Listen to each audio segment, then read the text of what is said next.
여러분 안녕하십니까? 헬로티비 뉴스입니다. 양천구가 서울시의 김포공항 국제선 노선 확대 발표와 관련해 유감 입장을 밝혔습니다. 양천구는 서울시의 서남권 대개조 구상에 김포공항 노선 확대가 포함됐다며 국제선 노선이 증가하면 소음 피해는 고스란히 해당 지역 주민이 보게 된다고 밝혔습니다. 또 김포공항 국제선 확대에 따른 도시 경쟁력 강화 방안 어디에도 항공기 소음 피해를 받아온 주민들의 피해에 대한 대책은 없었다고 덧붙였습니다. 양천구는 서울 지역 내 김포공항 소음 대책 지역 세대수의 70%에 이를 정도로 공항 소음 피해가 큰 지역으로 알려졌습니다. 서울시가 양천 등 현행 제도로 재건축이 어려운 노후 공동주택 밀집 지역에 대해 용적률 완화와 안전진단 면제 등을 통해 신주거단지로 조성합니다. 서울시가 발표한 서남권 대개조 계획을 보면 노후 공동주택 밀집 지역인 양천은 노후도시 특별법을 포함한 패키지형 정비계획을 수립해 인프라가 풍부한 신주거단지로 재조성한다고 밝혔는데요. 또 다세대 다가구 등 개발 소외 지역도 정비 사업이 확산되도록 지원하기로 했습니다. 더불어 노후 저층 주거지 정비가 활성화되도록 항공 고도 제한 완화를 추진하기로 하고 전담 조직을 신설했습니다. 의료 공백에 대한 우려가 계속되고 있는 가운데 은평구가 재난안전대책본부를 가동하는 등 선제적인 대응에 나섰다고 밝혔습니다. 재난안전대책본부는 구청장을 본부장으로 하는 지휘부와 6개 실무반으로 구성돼 의사 집단행동 위기 상황이 종료될 때까지 운영되는데요. 은평구는 또 병의원 진료 현황 등 정확한 의료 정보를 주민들에게 전달하기 위한 상황실도 운영합니다. 상황실은 구민 문의 접수와 안내 상담 서비스를 제공하며 평일 오전 9시부터 오후 9시까지, 주말에는 오전 9시부터 오후 6시까지 운영됩니다. 응급실 병의원 정보와 달빛 어린이병원은 응급의료포털 홈페이지에서 확인할 수 있습니다. 오는 6월부터 헬륨기구를 타고 서울 야경을 감상할 수 있을 전망입니다. 서울시는 헬륨기구인 서울의 달 디자인과 세부 운영 계획을 발표했는데요. 보름달 모양의 헬륨기구인 서울의 달은 30명을 태우고 1회 15분간 여의도 상공 150m를 비행하게 됩니다. 탑승비는 성인 2만 5천 원, 어린이와 노인은 2만 원이며 20인 이상 단체는 10% 할인을 적용받습니다. 지난 1월부터 제작에 들어간 서울의 달은 제작이 완료되면 6월까지 여의도 공원에 설치되고 시범 비행을 거쳐 6월 말부터 운영됩니다. 양천구가 무주택 청년을 위해 월세를 지원합니다. 지원 대상은 양천구에 거주하는 19세부터 34세까지 청년 중 부모와 따로 거주하는 무주택자로 청년통장에 가입해야 하는데요. 보증금은 5천만 원 이하, 월세는 70만 원 이하이며 월세가 70만 원이 넘더라도 보증금 월세 환산액과 월세 합이 90만 원 이하면 신청할 수 있습니다. 지원 규모는 월 최대 20만 원이며 1년간 지원받을 수 있습니다. 신청 기간은 내년 2월 25일까지며 복지로 누리집에 온라인으로 접수하거나 주민센터에 방문하면 됩니다. 최근 전세 사기로 인한 임차인들의 피해가 사회 문제로 대두되고 있는 가운데 은평구의회가 전세 사기 피해 예방에 관한 조례 제정에 나섰습니다. 은평구의회 양기열 의원은 전세 사기 피해 예방 및 전세권 설정 등기 비용 지원 조례안을 대표 발의했는데요. 조례안은 전세 피해 임차인에 대한 전세권 설정 등기 비용을 지원하는 내용을 담았습니다. 은평구가 이 조례를 근거로 전세 사기 피해 임차인에 대한 보호 대책을 수립하고 전세 사기 피해 예방 사업을 추진하도록 했습니다. 지난해 6월 1일부터 이달 22일까지 은평구에 접수된 전세 사기 피해는 268건으로 파악됐습니다. 3.1절을 맞아 은평구가 도로에 진관사 태극기를 개양합니다. 진관사 태극기는 백초월 스님이 독립운동 당시 사용한 태극기로 일장기 위에 태극과 사괴를 먹으로 덕칠해 만든 것으로 추정됩니다. 은평구는 오는 29일부터 3월 1일까지 이틀간 통일로와 은평로, 증산로 등 9개 주요 간선도로에 2,000개의 진관사 태극기를 가로기로 개양할 예정입니다. 김미경 은평구청장은 은평구의 5번째 보물인 진관사 태극기는 백초월 스님의 자랑스러운 독립의 상징이라며 진관사 태극기의 큰 정신을 은평구민이 자랑스럽게 느끼길 기대해야 한다고 말했습니다.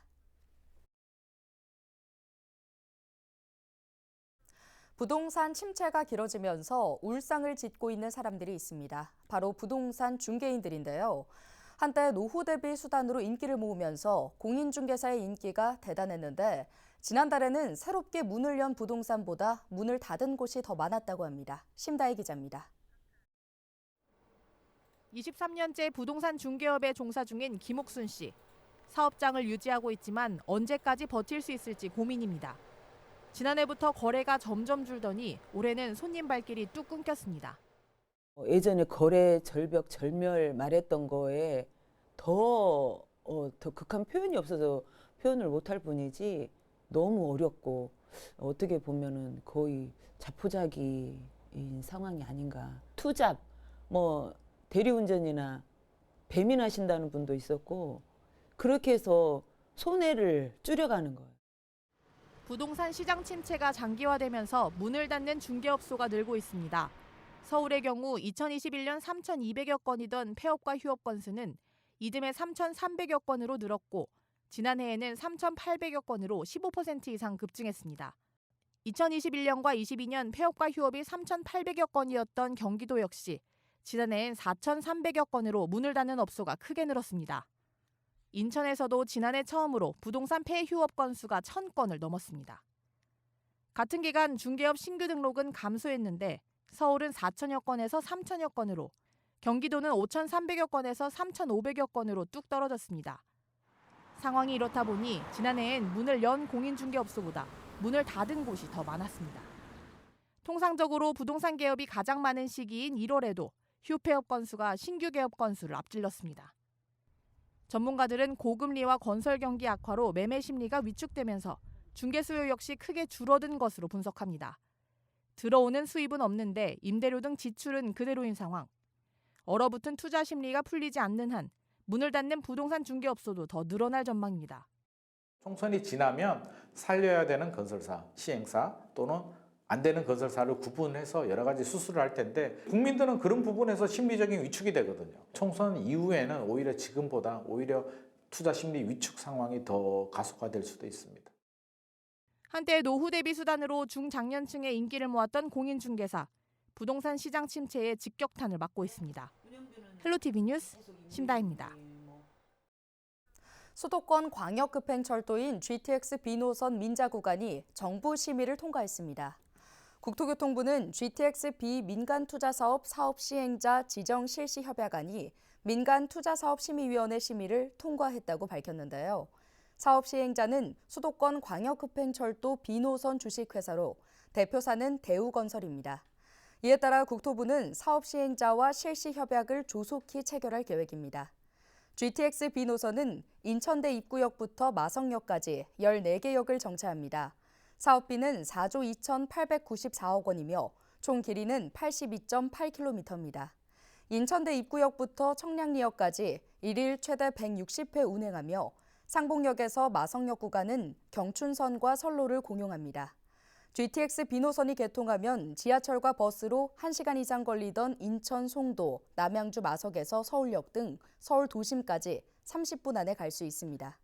인천대 입구에서 마성역 간에도 2시간 반 이상에서 1시간으로 크게 줄어들 것으로 보입니다. 인천 아이패스가 오는 5월부터 본격적인 운영에 들어갑니다. 인천시는 올해 5월 도입 예정인 정부의 K패스를 기반으로 지원 범위를 확대한 인천 아이패스를 시행한다고 밝혔는데요. 인천 아이패스는 정부의 K패스 혜택인 대중교통 비용의 20%를 환급하고 K패스의 월 60회 한도를 없애 무제한 지원하기로 했습니다. 단 청년층은 30%, 저소득층은 53% 환급합니다. 또 청년 범위를 19세부터 39세로 확대하고 내년 하반기부터는 6세부터 18세 어린이 청소년까지 청년층에 포함해 시행할 예정입니다. 65세 이상 어르신들의 환급률도 처음에는 30%지만 단계적으로 50%까지 늘릴 계획입니다. 광역버스 정기권 개념인 광역 아이패스도 오는 8월부터 시행합니다. 광역 아이패스는 인천과 서울을 오가는 시민이 8만 원을 내면 30일간 인천시 광역버스를 무제한으로 이용할 수 있습니다. 무자본 갭투기 방식으로 수도권 일대에서 주택 430여 채를 매입한 뒤 전세보증금 117억 원을 가로챈 40대 남성이 재판에 넘겨졌습니다. 인천지검 형사 5부는 사기 혐의로 41세 A씨를 구속 기소했다고 밝혔는데요. A씨는 지난 2020년 6월부터 2023년 4월까지 인천과 경기 고양, 의정부 등 수도권 일대 빌라와 다세대 주택 임차인 95명으로부터 전세보증금 117억 원을 받아 가로챈 혐의를 받고 있습니다. 일용직 근로자인 A씨는 별다른 재산이 없는데도 매매가보다 전세보증금이 더 높은 주택을 무자본 갭투기 방식으로 매입해 범행한 것으로 조사됐습니다. 한편 인천경찰청은 A씨와 함께 범행한 부동산 중개 브로커들을 상대로도 수사를 진행 중입니다. 서울시가 전공의 집단 행동에 따른 불편을 최소화하기 위해 야간과 휴일 진료 가능한 병의원을 확대합니다. 서울시는 기존 73곳이었던 야간 휴일 진료 가능 병의원을 34곳 추가해 107곳으로 늘리고 홍보를 강화하고 있는데요. 야간 휴일 진료 가능 병의원은 서울시 누리집 동네 문 여는 병의원 정보 제공과 자치구 누리집 응급의료 포털에서 실시간으로 확인할 수 있습니다. 또 120 다산 콜센터와 119 구급 상황관리센터로 연락하면 야간 휴일 진료 가능 병의원을 확인할 수 있습니다. 서울시가 올해 전기차 11,578대를 보급합니다. 민간 부분은 11,362대로 승용차 5,000대, 화물 2,500대, 이륜차 1,000대, 택시 2,380대, 시내 마을버스 427대, 어린이 통학 차량 45대 등인데요. 공공부분은 216대로 승용차 128대, 화물 55대, 버스 10대, 이륜차 23대 등입니다. 전기차 보조금은 차량 가격 5,700만 원에서 5,500만 원 미만으로 낮아졌으며 최대 840만 원이 지원됩니다. 전기 화물차는 차종에 따라 600만 원에서 1,500만 원이 지원되며 냉동 탑차 등 특수 화물차는 최대 1,776만 원을 지원받을 수 있습니다. 김동연 경기도지사가 지난 27일 경기도청에서 에릭 테오 주한 싱가포르 대사를 만나 인공지능 산업과 청년 교류 등 협력 방안에 대해 논의했습니다. 김 도지사는 그동안 싱가포르 측과 인공지능 등 협력 분야에 대한 이야기를 나눴는데 오늘을 계기로 내용을 진전시켰으면 좋겠다고 말했는데요. 에릭 테오 대사도 경기도는 인구도 많고 기업도 많다며 디지털과 인공지능 등 다양한 분야에서 협력할 수 있기를 기대한다고 답했습니다. 경기도는 지난 1월 김 도지사의 다보스 포럼 참석을 계기로 싱가포르와 유대 관계를 강화하고 있습니다. 경기도가 다음 달 29일까지 1분기 청년 기본소득을 접수합니다. 신청 대상은 1999년 1월 2일부터 2000년 1월 1일 사이에 출생한 24세 청년으로 도내에서 3년 이상 계속 거주 또는 합산 10년 이상 거주 조건을 충족해야 합니다. 청년 기본소득 지급액은 분기별 25만 원씩 4분기 최대 100만 원이며 지역화폐로 지급됩니다. 신청은 자바바 어플라이 통합 접수 시스템을 통해 온라인으로 할 수 있고 지난 분기 자동 신청에 동의한 청년은 별도의 신청 없이도 심사 대상이 됩니다. 경기도가 아동급식을 배달 앱으로 비대면 주문할 수 있는 아동급식 지원 플랫폼을 3월부터 10개 시군으로 확대해 운영합니다. 아동급식 지원 플랫폼을 이용하면 현장 대면 결제만 가능했던 기존 아동급식 카드를 경기도 공공배달 앱인 배달특급에서도 사용할 수 있는데요. 3월부터 동두천과 수원 등 10개 시군으로 확대됩니다. 7월부터는 아동급식카드를 사용하지 않는 포천과 양평을 제외한 전 시군에서 사용할 수 있는데요. 경기도는 급식 지원 대상 아동들이 낙인 효과 등을 걱정하지 않고 배달앱을 통해 비대면 주문을 할 수 있게 된 점을 플랫폼의 가장 큰 강점으로 꼽았습니다. 경기도가 행정안전부에서 주관한 2023년 지방자치단체 혁신평가에 최고 등급인 우수를 획득했습니다.